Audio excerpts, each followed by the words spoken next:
کیا old home میں آپ اپنے بزرگوں کو پھینکیں گے تو اللہ آپ کو سزا نہیں دے گا؟ جس ماں نے آپ کو پیدا کیا ہے، جس ماں نے آپ کو گیلی جگہ سے اٹھا کے خود گیلی جگہ لیٹی ہے، اس ماں کو آپ نے بڑھاپے میں جا کے اولڈ ہوم میں پھینک دیا، پھر آپ کہتے کرونا آ گیا۔ فریض صاحب، اگر امریکہ کی بات کرتے ہیں، فرانس کی بات کرتے ہیں، اسپین کی بات کرتے ہیں، اٹلی کی بات کرتے ہیں، تو یہ کہیں نہ کہیں نیٹو افواج کی صورت میں پوری دنیا کے اندر کہیں نہ کہیں یہ ٹیررسٹ ایکٹیویٹیز میں یہ لوگ ایکٹیویٹیز کر رہے تھے۔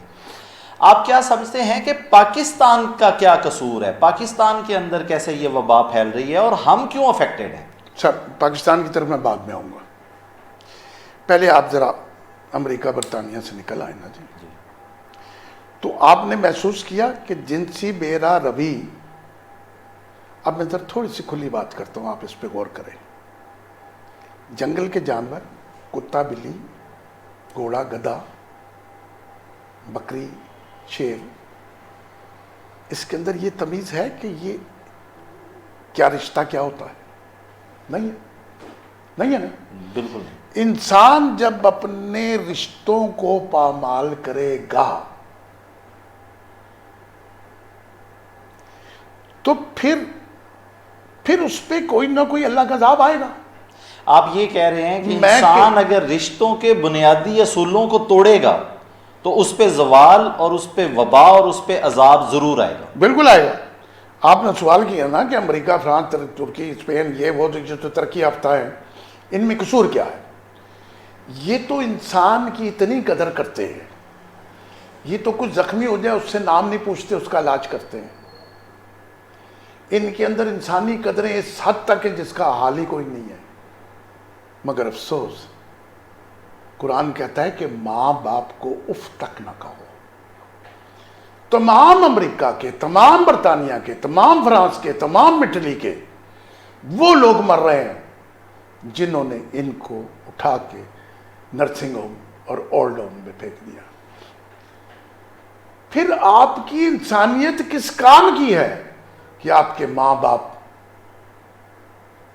اولڈ ہوم میں مر جائیں؟ اولڈ ہوم میں مر رہے ہیں۔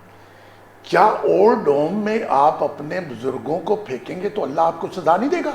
استغفر اللہ۔ جس ماں نے آپ کو پیدا کیا ہے، جس ماں کی گود میں، جس ماں کی چھاتی پر آپ نے سینکڑوں دفعہ پیشاب کیا ہے، جس ماں نے آپ کو گیلی جگہ سے اٹھا کے خود گیلی جگہ لیٹی ہے، اس ماں کو آپ نے بڑھاپے میں جا کے اولڈ ہوم میں پھینک دیا، پھر آپ کہتے کرونا آ گیا۔ یہ نقص ہے شاہ صاحب، حیوانوں کی طرح زندگی گزاریں گے تو پھر آپ پہ زوال آئے گا۔ یہ ہمارے یہاں قصور نہیں ہے، یہ ہمارے یہاں اور وجہ ہے، ہمارے یہاں اور وجہ ہے۔ ان کی وجہ یہ ہے کہ یہ شراب پیتے ہیں، اللہ کو نہیں پسند۔ اگر یہ کہتے ہیں کہ بائبل میں لکھا ہے شراب حلال ہے تو مجھے دکھا دیں، میں نے پڑھی ہوئی ہے بائبل۔ یہ کہتے ہیں انجیل میں لکھا ہے کہ میں حلال ہے تو مجھے دکھا دیں۔ یہ تورات اور زبور میں کہتے ہیں تو مجھے دکھا دیں۔ یہ شراب پیتے ہیں۔ آدھی قوم رات کو جوا کھیلتی ہے۔ جوا حرام ہے نا جی، استغفر اللہ، حرام ہے نا جی، بلا شبہ۔ جوا حرام ہے، شراب حرام ہے، یعنی نجائز تعلق حرام ہے، جنسی نجائز تعلق حرام ہے، تو پھر آپ اللہ سے کیسے بچ سکتے ہیں؟ آپ نے خود تو یہ مخلوق بنائی نہیں، یہ تو اس کی تخلیق ہے، اس نے بنا کے زمین پہ بھیجی ہے، یہ اس کے قانون سے چلنی ہے، یہ سارا اسی کا قانون ہے، یہ زندگی اسی کی قانون کی ہے۔ نہ یہ وجود ہمارا ہے، نہ روح ہماری ہے، نہ جسم ہمارا ہے، یہ سب اللہ کی امانت ہے۔ اور اگر آپ اس میں خیانت کرتے ہیں تو آپ اللہ کی امانت میں خیانت کرتے ہیں۔ بہت خوب۔ اس وجود سے خیانت کرتے ہیں تو اللہ کے قانون کی خیانت کرتے ہیں۔ پھر اللہ کہتا ہے کہ میں حاضر و ناظر ہوں۔ بلا شبہ۔ آپ جنسی بے راہ روی میں اتنے آگے چلے جاتے ہیں کہ آپ کو یہ بات بھول جاتی ہے کہ جس نے ہمیں پیدا کیا وہ ہمیں دیکھ رہا ہے۔ آپ تالا لگانا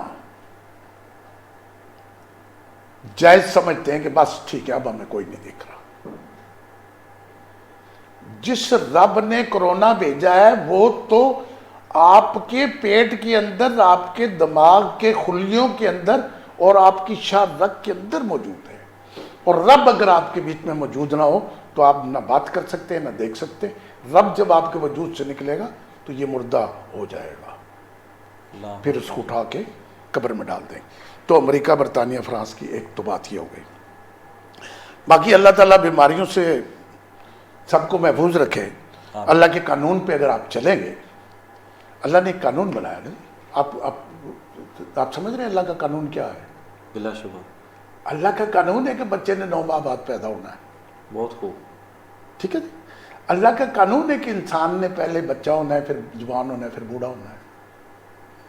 بلا شبہ اللہ کا قانون کس جگہ نہیں ہے؟ کبھی آپ نے دیکھا کہ پھل جو چھوٹا نہیں تھا ایک دم بڑا لگ گیا؟ اللہ کا قانون ہے کہ اس کی گروتھ ہوگی. بہت خوب. پہلے پھول لگے گا، پھر چھوٹا پھل بنے گا، پھر بڑے. اللہ کا قانون یہ ہے کہ زندگی آپ نے ایک ضابطے سے گزارنی. اس ضابطے کو آپ توڑ دیں گے تو پھر آپ ایسے کئی بارشوں کا سامنا کریں گے. تو وہ تو میں نے عرض کر دی کہ ان کو یہ توجہ دینی چاہیے. اچھا، انسان کو جو غذا ہے، جو کھانا ہے، یہ بھی اللہ کے قانون کے مطابق کھانا چاہیے. جیسے چائنا میں بوا پھیلی تو آپ نے دیکھا کہ وہاں پہ کھانے میں کچھ آپ تصور نہیں کر سکتے. الٹی سیدھی چیزیں کھاتے. ہاں، ہم تصور نہیں کر سکتے کہ وہ یہ کھاتے. استغفر اللہ. ٹھیک ہے جی. وہ خدا کے بندوں، کتا کھانے کی کیا ضرورت ہے؟ استغفر اللہ. کیا کتے میں دیکھنے کے بعد کوئی کوالٹی نظر آتی ہے آپ کو کہ اس کو کھا لیں ہم؟ استغفر اللہ. ہزاروں جانور ایسے ہیں جن کو کھانے کی ضرورت نہیں ہے. پھر ہم پر سور کیوں حرام ہے؟ سور کو اللہ تعالیٰ نے کسی وجہ سے حرام قرار دیا ہے. اس وجہ کو دیکھیں.